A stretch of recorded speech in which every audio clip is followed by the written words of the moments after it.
السلام علیکم، آپ دیکھ رہے ہیں معلومات کی دنیا اور میں ہوں کامران۔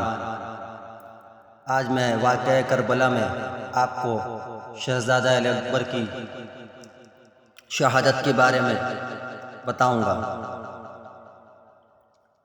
حضرت امام حسین کی امانت قاسم کو خاک کربلا کی سپرد کر کے امام علی مقام خیمے میں واپس آئے تو دیکھا کہ اپنا لخت جگر ہتھیار لگائے میدان میں جانے کے لیے تیار کھڑا ہے۔ مظلوم کربلا نے ایک پرسوز آہ بھری اور فرمایا، بیٹا تم شبیہ مصطفیٰ ہو، ہم شکل مصطفیٰ ہو، میں اس مقدس نشانی کو ضائع کرنا نہیں چاہتا۔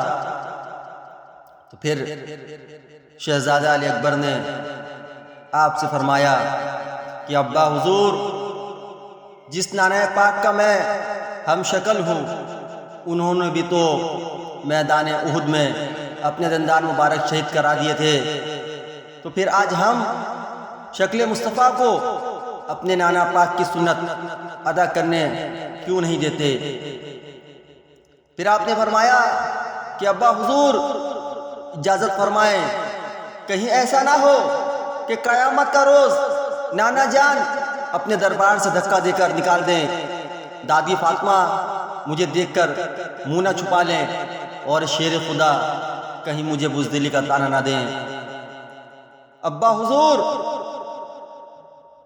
اگر آج آپ نے مجھے حق اور صداقت کی حفاظت کے لیے شہید ہونے کی عزت نہ دی تو بہت ہی ممکن ہے کہ کل آنے والی نسلیں آپ پر الزام لگائیں کہ حسین نے اپنے بہن کے بچوں کو شہید کروا دیا اور اپنے حسن کے بیٹے کی قربانی تو دے دی، مگر جب اپنے لخت جگر کی باری آئی تو گھبرا گئے۔ آپ نے فرمایا کہ جاؤ بیٹا، تمہیں بھی رن کی اجازت ہم نے دی، تم کو بھی شہید ہونے کی عزت ہم نے دی۔ شہربانوں نے علی اکبر کا لباس بدلا، آپ نے نانا مصطفیٰ کا امامہ لگایا اور حضرت زرہ کی چادر اوڑھی۔ امام علی مقام نے ہتھیار لگائے، امیر حمزہ کا نیزہ تھا، حضرت جعفر کی کمان تھی اور بابا علی کی تلوار۔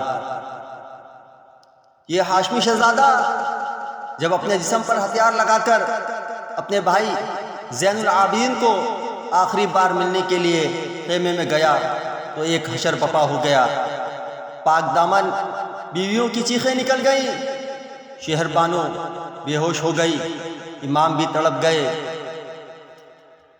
ہاشمی شہزادے کو میدان جنگ میں جانے کے لیے تیار کھڑا دیکھ کر ایک حشر پپا ہو گیا۔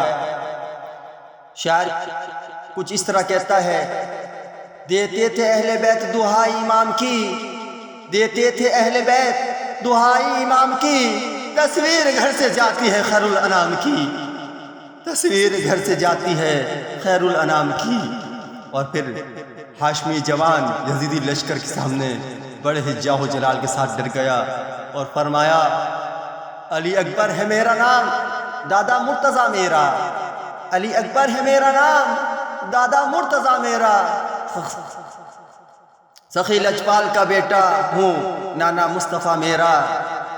شبیہ مصطفیٰ کہتے ہیں مجھ کو سب جہاں والے، شبیہ مصطفیٰ کہتے ہیں مجھ کو سب جہاں والے، زمین والے فلک والے۔ سنو اے کوفیو، میں اہل بیت کے گھر کا گداگر ہوں، سنو اے کوفیو، میں اہل بیت کے گھر کا گداگر ہوں، میں کعبے کا پجاری ہوں، مدینے کا مسافر ہوں۔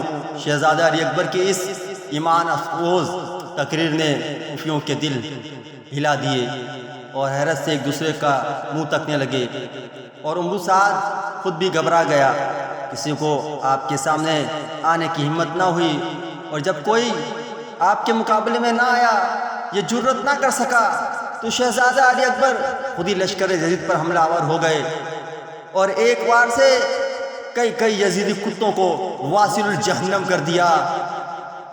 مگر گرمی کی شدت، پیاس کی شدت، ریگستان کا آگ برساتا وہ ریت انہوں نے آپ کو پیاس کی شدت سے نڈھال کر دیا۔ جب آپ پیاس کی شدت سے نڈھال ہو گئے تو پھر آپ نے واپس خیمے کی طرف رخ کیا اور آ کر فرمایا کہ بابا جان پانی۔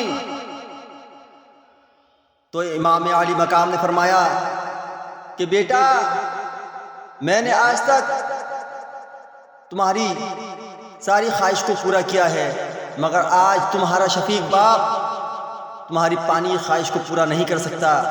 بیٹا لو میری زبان اپنے منہ میں ڈال لو۔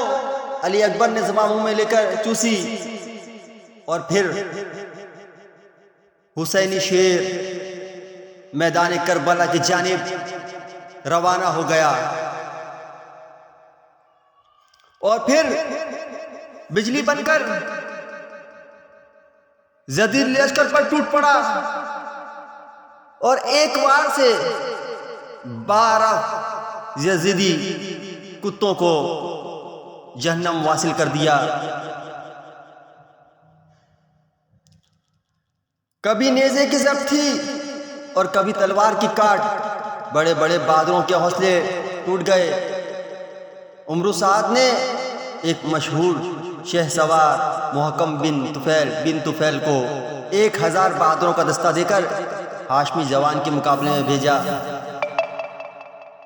وہ آتے ہی پکارا کہ جانتے ہو کہ میری شہ سواری کی دھوم شام اور عراق میں ہے۔ آپ نے فرمایا کہ میری شجاعت کا چرچا زمین و افلاک میں ہے، اور پھر آپ نے تیغر حیدری کے وہ جوہر دکھائے کہ کوفیوں کے بہادروں کا یہ دستہ پیچھے ہٹنے پر مجبور ہو گیا اور آپ لشکر کے اندر گھس گئے۔ آپ کی تلوار سے ایک ایک وار میں کئی یزیدی جہنم رسید ہوتے، خزاں کے پتوں کی طرح کٹ کٹ کر گرنے لگتے۔ پھر وہ مقام آیا جہاں پر ایک ابن نمیر نامی یزیدی کتے نے دھوکے دے کر نیزہ مارا اور جو علی اکبر کے سینے سے پار ہو گیا۔ آپ گھوڑے سے زمین پر تشریف لے آئے۔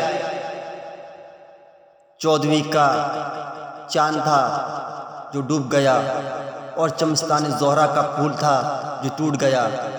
انا للہ و انا الیہ راجعون۔ ہاشمی شہزادے کی لاش خیمے میں پڑی تھی اور پھر امام عالی مقام امام حسین نے بیٹی کی لاش کو گود میں اٹھایا اور آنکھوں سے آنسوؤں کی لڑی بہہ رہی تھی اور کہہ رہے تھے زمین کربلا سے، اے زمین کربلا 18 سال کی ہے یہ دولت حسین کی، 18 سال کی ہے یہ دولت حسین کی، اب ہے تیرے سپرد امانت حسین کی۔ آپ دیکھ رہے ہیں معلومات کی دنیا اور میں ہوں کامران۔ مزید معلوماتی ویڈیو دیکھنے کے لیے ہمارے چینل کو سبسکرائب کریں۔